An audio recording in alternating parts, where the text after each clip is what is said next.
Welcome back to What's Trending. We are live at South by Southwest Music, coming to you live from the John Lennon Educational Tour Bus, and these next folks are amazing. We're big fans. Matt and Kim, what's up? So excited to have you here. How's it going? It's good. It's really good. Yeah, you're like the cutest couple music pair, duo.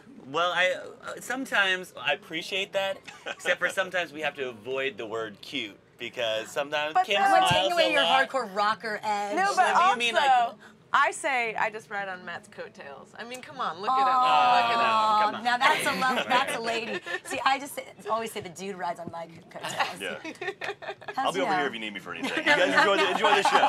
Enjoy it. So you were performing at the Fader Fort here it was like 2 nights ago or something? Tuesday night, yeah. And your performances are so theatrical. It seems like what goes into into your performances? You think okay, we need to do some crazy stuff like the balloons and the confetti and all that. It's part of the experience. I mean, it's interesting, a theatrical perspective in the sense of I just think of it tried for a party perspective. Yeah. You know, it's two people who essentially sit down when we play. We don't do much sitting down. Think about Kim standing on top of her drum set, and I remember coming into South by Southwest once and using gear that was rented for us, and the people who rented the gear were like, we're not giving Kim the nice drum set because she stomps on it, she knocks things over, she breaks things. I was okay with. I was like, don't give me nice stuff because I am gonna ruin it. Were you a destructive child? Would you ruin you and be like? No, but I think I had an older brother who beat the crap out of me all the time. So I think now it's like I can beat on other things. I love it. I love it. And now because we're all very into YouTube, and this show is live on YouTube.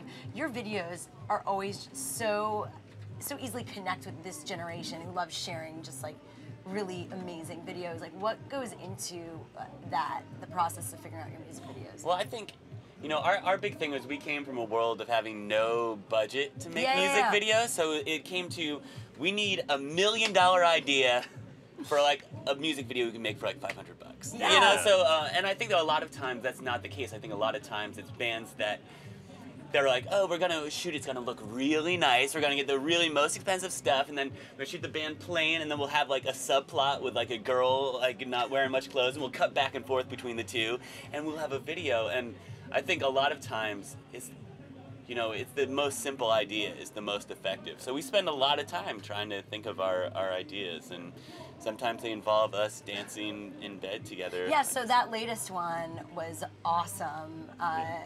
Tell us about the story behind that. Well, okay, so it was an idea Matt came up with actually many years ago for another song, Good Old Fashioned Nightmare, but we ended up never making the video.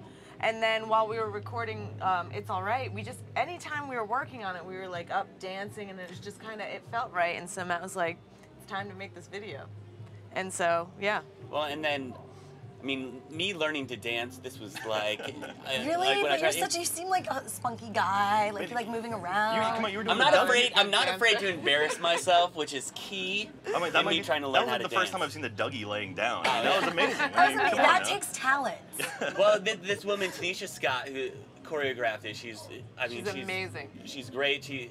We saw her reel and had all of the all the Sean Paul videos and stuff on it, and Kim knew we needed some booty shaking, and so I think her truest skill is making me look like I might slightly know what I'm doing. That shows skill. Nice. You had your eyes closed the whole time too. Was that difficult? That was difficult too, especially when we were in rehearsal and you're trying to make sure you're doing things right. But I felt in rehearsal we kept trying to keep our eyes closed because I was like, once we get used to them open and then try to close it and do it, it's gonna be a mess. And there is a scene where we're tossing pillows to each other and and your eyes are closed. Yeah, and it's just okay, you got to memorize the feel of where to let it go. That's a true relationship of trust. Right? This it almost the process of creating music and videos, shows how compatible you really are. You want to know how compatible we really are? Yes, absolutely. Bring it. And please share.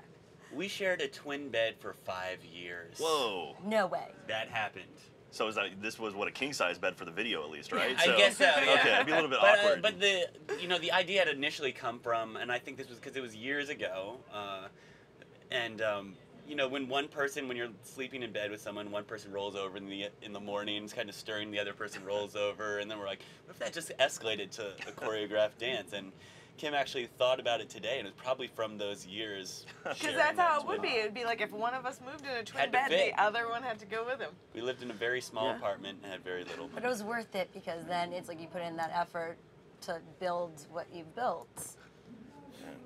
Yeah. So I mean, so ideas for videos and stuff. I mean, like all your videos have been fantastic. Cameras was amazing, and like every daylight is just I love them all. So it's like, I mean, does that just come to your head? Is like, all right, what are we gonna do for the next one? Or is there more with the song? Well, it's not. In actually coming up with the ideas, I have like a notepad section in my phone that's just like video ideas. That's great. And it's really hard. We think about these things, and you know, in the middle of the night, wake up, write things down, and actually, I remember I lost my phone when we were in Europe one time, and I didn't have a password on it. And really, the biggest concern of mine was our video idea notepad. Some like weirdos would be like, "Ooh, viral video." Yeah, Like, all right. but is that, you know, there's even like semi-scandalous photos. I'm like, no big deal. But the video ideas, I don't want them taken. You know. Well, so I mean, we know that the scandalous photos, you know, that would never hurt us. I mean, that would only be great. On. It only helped the bands, really. You guys run through what Times Square naked. So I mean, come on. Yeah, they've already seen everything. Yeah. And the Harlem Shake meme, congratulations on, you know, that just after that it all went downhill, so congrats. Well, thanks. Yeah, we did that video, and like within, you know, a day it just kept growing. I don't know, I saw a video of the Harlem Shake that morning on some website, and it was a hedgehog does the Harlem Shake. And it was like the dumbest Harlem Shake video I ever saw. And then I went and I saw some other ones. This was right at the beginning of the whole thing. I came out of the bus. I was like, Kim, we should do this at the show today. And we were in Troy, New York.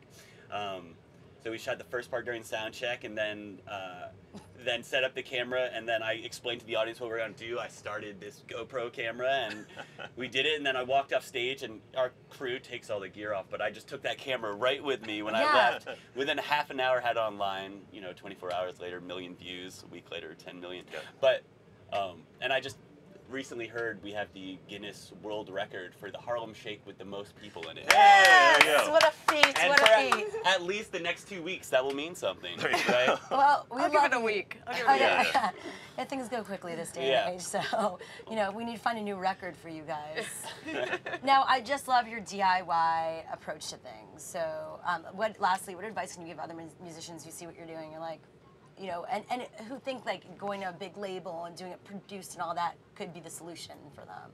Well, I think that if you know what you really want, and that's who we are. I mean, we met in art school, so whether it's film or our T-shirts or our album covers or anything we do, you know, we know what we want. We're very focused on what we want, and I think that makes everything very Matt and Kim, as opposed to having many different producers. I'm a big fan of pop music.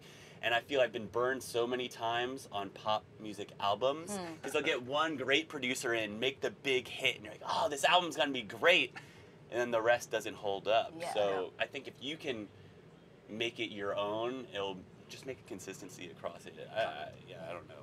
Just trust yourself. We love you guys, Matt and Kim. MattandKimMusic.com. They are everywhere. Have a great time at South by Southwest.